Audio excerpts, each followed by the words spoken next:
Vous le savez, tout ce qui touche au conflit israélo-palestinien est particulièrement sensible.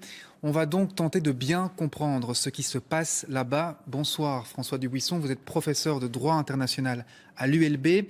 Premier élément, et la tâche n'est pas simple, résumez-nous le contexte qui entoure les événements de ce samedi. Effectivement, il est très important de rappeler le contexte. C'est ce qui manque probablement, par exemple, dans la déclaration d'Alexander De Croo, qui ne vise que l'attaque et la condamne sans prendre en considération le contexte beaucoup plus global. Il faut rappeler que les illégalités, elles sont commises au départ par Israël, qui maintient un blocus militaire à l'encontre de Gaza depuis maintenant 16 ans. Et un blocus militaire, c'est équivalent à une agression en droit international.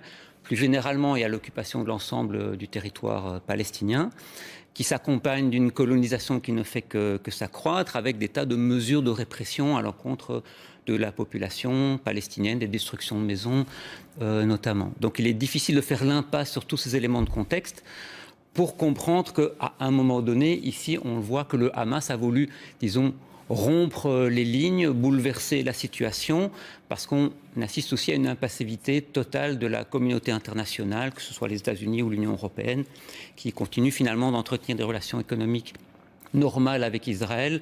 De temps en temps adoptent des condamnations purement verbales, mais il n'y a aucune avancée vers une perspective de solution, de négociation, quoi que ce soit. Alors, deuxième élément, et il est important aussi, la situation politique en Israël est particulière. Le Premier ministre Benjamin Netanyahou gouverne avec l'extrême droite.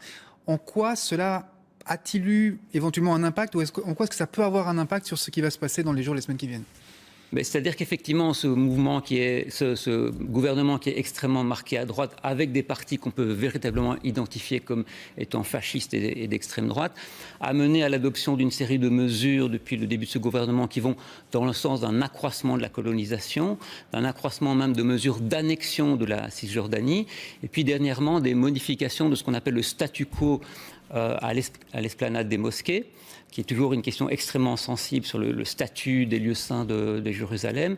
Et donc ça n'a évidemment fait qu'exacerber les tensions entre, de manière générale, les groupes palestiniens et Israël, et puis plus particulièrement le Hamas. Et dans la réponse qui va être apportée, on peut penser que la réponse sera particulièrement dure, parce que c'est ce qui va se passer maintenant. Oui. Exactement. Ces différents ministres ont par le passé fait des grandes déclarations contre les Palestiniens en général et le Hamas et Gaza en particulier. Donc on peut penser qu'on aura une volonté de réaction qui sera encore beaucoup plus forte que celle auquel on a assisté lors des dernières guerres de Gaza, parce que c'est quand même la 6e guerre de Gaza depuis 2006. Oui, on suivra ça évidemment dans les jours qui viennent. Merci beaucoup François Dubuisson d'être venu nous donner les clés pour bien comprendre ce qui se passe là-bas.